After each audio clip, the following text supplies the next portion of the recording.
오 인사 한번 합시다. 사랑합니다. 사랑합니다.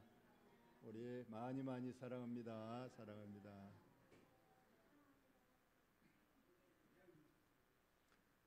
여러분, 꽃이 예쁩니다.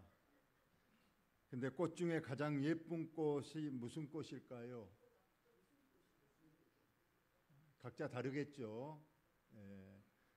오늘 또 뜬금없이 호박꽃이 나오고 할미꽃이 나오고 대부분 장미꽃이 가장 아름답다고 사람들이 많이 합니다. 근데 이 장미꽃이 어느 날 하나님께 와서 이런 말을 했다고 합니다. 하나님, 좋은 꽃만 주시지 왜 저에게 가시를 주셨습니까? 하고 하나님께 항의를 했답니다. 그래서 하나님께서 딱 한마디 하셨어요. 너는 원래 가시나무였단다. 얼른 이해가 잘 안 되죠. 세상 장미나무는 원래 가시나무였는데 하나님이 덤으로 축복으로 꽃을 주셨다는 그런 얘기입니다. 그래요. 그러니까 하나님 앞에 가시를 주신 것을 감사해야 됩니다. 원래 나는 가시나무였는데 하나님께서 그렇게 좋은, 모든 사람이 다 칭찬하고 우러러보는 꽃을, 가장 아름다운 꽃을 주셨으니 감사할 일인데 가시만 보고 하나님 왜 늘 가시를 주셨습니까? 했는데 저와 여러분 원래 죄인인 줄로 믿습니다. 그런데 하나님께서 하나님의 자녀로 삼아 주셨습니다. 그런데 자꾸 우리는 하나님의 자녀인데 왜 저는 이렇게 못 삽니까? 왜 약합니까? 왜 이렇게 힘듭니까? 하는데 저와 여러분 원래 죄인이었고 원래는 지옥 갈 수밖에 없는 불쌍한 인생인데 하나님께서 축복으로 우리를 하나님의 자녀로 삼아 주셨고 천국 백성으로 삼아 주셨음을 여러분 축복으로 아시기를 바라고 하나님께 늘 감사하시기를 예수님의 이름으로 축원합니다. 오늘은 번제단에 대해서 말씀을 드립니다. 번제단, 태울 번자입니다. 태울 번. 그래서 태우는 제단, 즉 제물을 태워서 하나님 앞에 제사 드리는 장소, 이거의 번제단입니다. 성막에 대해서 제가 3번 한다고 했는데 이제 다음 주까지 해서 성막에 대해서 말씀을 드립니다. 성막, 구약의 이스라엘 백성들이 지금 가나안 땅에 가는 도중에 이동식 교회입니다. 옮겨가야 했기 때문에 이렇게 텐트식으로 가설했다가 하나님이 떠나자 하면 다시 철거해서 잘 또 포개고 싸서 이동하고 여기서 머물다 가자 그러면 다시 이렇게 천막을 다시 쳐서 하나님의 교회를 이렇게 설치를 한 겁니다. 이것이 구약의 이제 성막입니다. 이것이 나중에 이제 가나안 땅에 정착하게 되면 솔로몬이 성전을 짓는데 이 구조, 이 형식 그대로 이제 크기만 크게 해서 세운 것이 성전이 되고 이제 신약에 와서는 교회가 되는 것입니다. 이 성막은 일단 울타리가 광목으로 이렇게 기둥을 세워서 강목으로, 흰 강목으로 쭉 울타리를 쳤습니다. 그리고 이제 본체가 있고 본체 앞에 번제단, 바로 울타리를 바로 지나면 첫 번째가 번제단입니다. 여기서 짐승을 잡아서 제사 드리는 곳이고 두 번째로 물두멍 있죠. 여기는 큰 놋대야입니다. 거기에 물을 담아서 제사장이 여기서 손발을 씻고 성소로 들어가도록 되어 있습니다. 이 성막에는 크게 두 부분이 있죠. 성소가 있고 지성소가 있습니다. 저와 여러분이 있는 이 구조입니다. 여러분이 있는 곳이 성소고 저가 있는 곳이 지성소입니다. 그 당시에는 이제 성소와 지성소 이 부분이 휘장으로 완전히 차단되어 있었습니다. 그리고 저가 있는 지성소에는 오늘 오전에 설교한 법궤, 금으로 만든 법궤가 안치되어 있고요. 여러분이 앉아있는 성소에는 3가지 떡을 올리는 진설상, 불을 밝히는 촛대, 그 다음에 향을 피우는 금향단이 있었던 겁니다. 자, 대강 이런 구조로 되어 있는데요. 설계도를 보면 이 본체 여기는 폭이 10m고 길이가 50m로 되어 있습니다. 그래서 이렇게 되어 있고 뜰 전체로 보면 폭이 25m고 길이가 50m 이렇게 되어 있는 그런 모형으로 되어 있습니다. 하나님께서는 이 성막을 지을 설계도를 하나님께서 모세에게 말씀했어요. 너는 이런 구격으로 또 이런 재료를 가지고 정확하게 이것을 지어라 말씀을 하셨기 때문에 하나님께서 말씀하신 대로 모세가 이 성막을 짓습니다. 이 재료는 어디서 구했느냐? 거의 금으로 많이 돼 있죠. 금으로 돼 있고 노수로 돼 있고 광목도 필요하고 나무 기둥도 필요하고 여러 가지 필요한 게 많습니다. 이것은 하나님께서 모세에게 말씀하셨습니다. 다 같이 읽습니다. 시작. 여호와께서 모세에게 말씀하여 이르시되 이스라엘 자손에게 명령하여 내게 예물을 가져오라 하고 기쁜 마음으로 내는 자가 내게 바치는 모든 것을 너희는 받을지라. 여기에 필요한 제물들은 하나님께서요 백성들에게 예물로 가져오라고 말씀했어요. 그리고 기쁨으로 내는 것을 받아서 그것으로 이 성막을 지으라고 말씀했습니다. 그럼 무엇을 가지고 짓느냐? 너희가 그들에게서 받을 예물은 이러하니 금이 많이 필요했어요. 은도 필요하고 노시 필요하고 그 다음에 청색, 자색, 홍색 실, 가는 배실, 염소털, 붉은 물 드는 수양의 가죽, 해달의 가죽, 그 다음에 조각목, 등유, 관유에 쓰는 향료, 분향할 향을 만들 향품, 호마노, 에봇, 흉패에 물릴 보석이니라. 이게 상당히 많은 보석이라든가 성막을 지을 천, 실, 기름, 보석 이런 것들을 이스라엘 백성들에게 내게 하라는 거예요. 그럼 이스라엘 백성들이 예물로 하나님 앞에 바쳤어요. 그 바친 것으로 이 성막을 지었던 겁니다. 그럼 여러분들이 아니 지금 광야에서 지금 가는 나그네 길인데 어디서 금이나 은이나 보석이 있으며 어디서 천이 있고 실이 있습니까? 그런데 하나님께서는 이미 이것을 아시고 애굽에서 나올 때에 말씀하셨어. 너희는 애굽 사람에게서 금과 은과 보석 각종 천과 실들을 다 구해서 떠나라고 말씀을 하셨어요. 하나님 말씀대로 해서 이들은 다 가지고 있었어요. 그래서 이들에게서 이러한 금과 은과 보석, 실, 천, 나무, 그 다음에 보석 이런 것들을 내서 이 성막을 짓게 됐습니다. 오늘은 그 중에서도 번제단만 말씀을 드리겠습니다. 자, 번제단은 먼저 나무로 틀을 짭니다. 가로 2.5m, 세로 2.5m, 높이 1.5m. 이 나무로 먼저 틀을 짜고 바깥을 롯으로 이제 감쌉니다. 롯을 녹여서 나무 틀 위로 부어서 만드는 거죠. 그 네 모퉁이에 뿔을 만듭니다. 좀 이따 그림을 보시면 알 건데 뿔이 4개가 있습니다. 그 다음에 그 뿔에 이어지게 하고 그 제단을 롯으로 쌉니다. 그리고 그물망을 가운데 채웁니다. 그물망. 그리고 고리넷을 만들고 그것에 채를 내서 이제 제사장들이 메고 갈 수 있도록 하는 제단입니다. 이게 놋입니다. 속에는 뭐 들었을까요? 아까 속에 뭐 들었다고요? 나무. 조각목. 이 조각목은 아카시아 나무입니다. 그래서 아카시아 나무를 속에 이 네모로 틀을 짜고 바깥에 이제 놋을 녹여서 감쌌습니다. 그리고 가운데 옆에가 그물망으로 되어 있죠.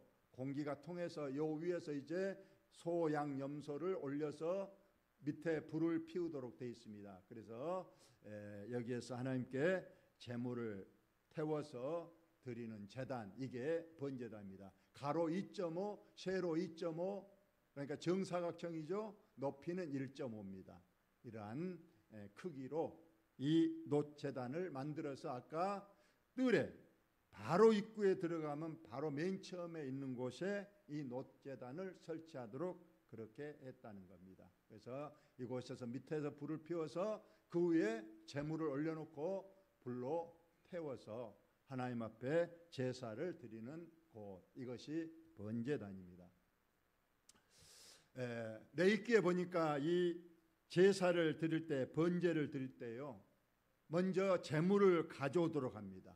이스라엘 백성들이 내가 죄를 지었다 그러면 하나님 앞에 자기의 부에 따라서, 내가 부자이면 소, 보통 살면 양, 염소 이런 걸 드리고, 아주 가난하면 비둘기도 괜찮습니다. 더 가난하면 곡식을 가져와도 됩니다. 그래서 일단 소, 양, 염소, 비둘기, 곡식, 이러한 예물을 가져갑니다. 가져간 사람이 그 번제물, 소, 양, 염소 머리에 안수를 합니다. 누가 안수한다고요? 제사장이 안수한다고요? 그 제물을 가져온 사람이 안수한가요?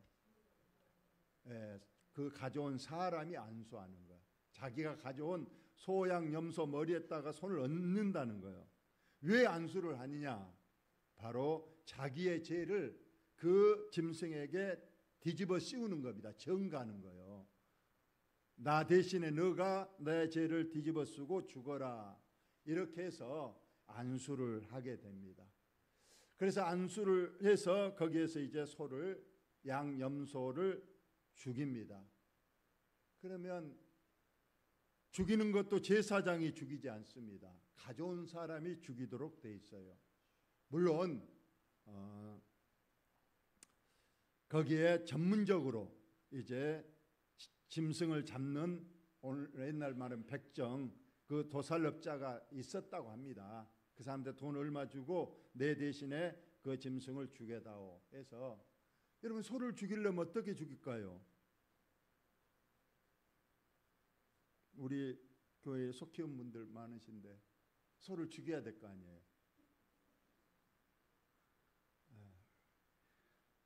소나 양, 염소, 성경에는 반드시 죽일 때, 저도 소 죽이는 걸 봤는데 망치로 죽이더라고요. 망치로 묶어놓고 망치를 그냥 망치로 머리 한가운데로 꽝 치니까 순식간에 소가 죽는 걸 봤습니다. 그런데 여기에서는 그렇지 않습니다. 반드시 피를 내야 돼요. 그래서 뭐 그 죽이는 방법에 대해서는 성경에 나와 있지 않지만 반드시 피를 흘려서 죽이도록 되어 있어요. 그래서 그 피를 흘려서 그 피를 이제 아까 번제단 주위에 뿌립니다. 그래요. 그리고 짐승은 각을 뜹니다. 그러니까 가죽을 벗기고 각을 뜬다 그 말은 사지를 절단한다는 거죠. 다 절단하고, 절단된 것을 아까 그물망이에, 번제단 그물망이에 올려놓고 밑에서 불을 붙여서 번제물을 태웁니다. 이것이 바로 화제, 불로 드리는 제사, 번제. 이것이 여호와께 향기로운 제물이 돼서 죄가 속하여지고 하나님도 기쁨으로 제사를 받으신다. 이것이 오늘 번제단의 내용입니다. 네, 여러분 잘 들으시기 바랍니다. 두 가지만 말씀드릴게요. 하나님께서는 어찌해서 내가 죄를 지었는데 짐승을 그렇게 잔인하게 죽이는 그런 제사법으로 죄를 속하였는가 문제입니다. 여러분, 아까 한 대로 소를 한 마리 죽이는 거, 양이나 염소는 그런 대로 괜찮은데, 심지어 우리 손자 손녀들은 우리 할아버지가 닭을 잡는 걸 언제 보고 놀랬다고 그러더라고요. 그래, 닭 한 마리 잡는 것도 얼마나 그 잔인합니까? 모가지를 비틀고 그냥 숨도 못 쉬게 해서 죽여서 끓는 물 펄펄 끓는데 데워서 털 뽑고 칼로 배를 가르고, 이런 모습이 잔인하잖아요. 근데 소 같은 건 더 그럴 거 아니에요. 그러니까 아까 번제단 주인은 아주 도살장이에요. 짐승들의 울음소리, 피가 범벅이고 그 도살의 현장이 얼마나 무섭고 잔인합니까? 하나님께서 왜 이런 방법으로 너희 죄를 속하냐? 너희들이 죄의 무서움을 알아는 거예요. 너 죄 때문에 저 죄 없는 짐승이 얼마나 처참하게 죽어가느냐, 그걸 보고 느끼고 깨달으라는 거예요. 죄의 심각성을 우리가 지금도 알아야 돼요. 내가 지은 죄 때문에 예수님이 그 소 양 염소처럼 그 처참하게 십자가에서 하루 종일 6시간을 매달려서 피와 흘리시고 그 고통 얼마나 말할 수 없습니까? 차라리 지금처럼 총으로 쏜다든가 목을 매단다 하면 금방 고통이 끝날 것인데 십자가형은 그렇게 무서운 형벌이 오래 지속이 됐습니다. 그것은 바로 내 죄 때문에 그렇다는 거예요. 그렇다면 저와 여러분이 죄의 경각심을 가져야 한다는 거예요. 여러분, 죄를 안 지려고 몸부림쳐야 돼요. 심지어 생명을 바친 사람도 있잖아요. 한번 그냥 예수님 모른다 하면 살려준다 해도 그 말을 못하고 나는 생명을 바쳐서라도 내가 이 믿음 지키려고 죽음을 각오한 사람들, 순교자의 믿음도 있습니다. 그래서 구약에는 그 짐승이 나 죄를 뒤집어 쓰고 나를 대신해서 저 처참하게 죽는 모습을 보고 내가 다시는 죄를 안 지어야 되겠다, 죄에 대한 경각심과 죄에 대한 무서운 형벌, 이런 걸 가지고 죄에 굴복하지 말고 우리 하나님 말씀에 순종해서 더 거룩한 생활을 하라는 하나님의 깊은 뜻이 있었습니다. 두 번째로, 이 번제단에서 왜 짐승들이 피를 흘리고 죽었느냐, 오늘 결론 부분입니다. 이 말씀만 여러분이 잘 알고 가도 됩니다. 우리 다 같이 읽습니다. 시작. 이튿날 요한이 예수께서 자기에게 나오심을 보고 이르되 보라, 세상 죄를 지고 가는 하나님의 어린 양이로다 했어요. 구약에는 짐승이 사람의 죄를 대신 뒤집어 쓰고 처참하게 죽었습니다.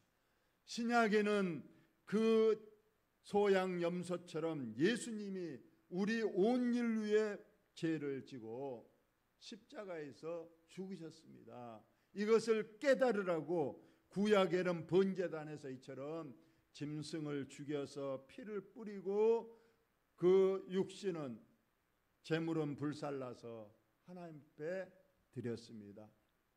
신약에는 우리 죄를 대신해서 예수님이 십자가에서 돌아가셨습니다. 그래서 저와 여러분이 교회에 올 때 가장 먼저, 오늘 이 성막에서 가장 먼저 문을 열고 들어서면 마주쳐야 될 것이 번제단입니다. 여기에서 피를 봐야 되고, 그리고 짐승이 죽어가고. 여러분, 신약의 교회도 여러분 번제단이 어디에 있을까요? 신약의 번제단은 종탑 위에 십자가가 있습니다. 바로 그곳이 바로 세상 죄를 지고 가시는 예수님이 그곳에서 십자가에 못 박혀 돌아가셨음을 상징하는 표로 교회마다 십자가를 높이 세워서 보라, 우리의 죄를 대신 지고 이 십자가에서 돌아가신 예수님을 기억하라고 교회마다 우뚝우뚝 십자가를 세워놓는데, 이것이 번제단의 바로 깊은 영적인 의미가 있음을 저와 여러분이 깊이 깨닫고, 오늘 또 십자가의 은혜, 나의 죄를 대신 지신 예수님의 은혜를 기억하고 늘 감사하고, 그러면서도 내가 다시는 죄의 노예가 되지 말고 죄를 늘 이기고 피 흘리기까지 너희가 죄에 대항하지 아니하였나니 내가, 우리 주님이 말씀하신 거예요. 여러분, 죄에 대한 심각성을 가지시기 바랍니다. 우리 주님이 직접 하신 말씀이에요. 오른손이 범죄하거든 내 배로 두라고요. 오른손이 범죄하면 가감하게 그 손을 범죄한 손을 찍어 버려버려라. 그 손 버저진 갖고 그 손으로 계속 일생 죄만 짓고 살다가 그 제 손 때문에 그 손에 이끌려서 지옥 가는 것이 낫겠느냐, 차라리 잘라버리고 장애인으로 천국에 가는 것이 낫겠느냐고 말씀해. 눈도 그래요. 눈이 범죄하면 빼버리라. 두 눈 벌게 뜨고 맨날 그 눈으로 죄만 짓다가 그 눈 때문에 지옥 끌려가면 어떻게 되겠느냐. 차라리 빼버리고 애꾸 눈으로 천국 가는 것이 낫지 않겠느냐고 말씀을 하고 있습니다. 여러분 꼭 세상에 나가서 죄를 이기시기를 예수님의 이름으로 축원합니다. 죄를 이겨야 하나님이 기뻐하십니다. 그것이 하나님 앞에 십자가에서 다시 예수님을 못 박지 않게 하는 우리의 믿음입니다. 여러분 꼭 기억하시고 늘 성결한 삶, 의로운 삶, 하나님 앞에 거룩하게 복되게 사시기를 예수님의 이름으로 축원합니다. 하나님 우리 아버지,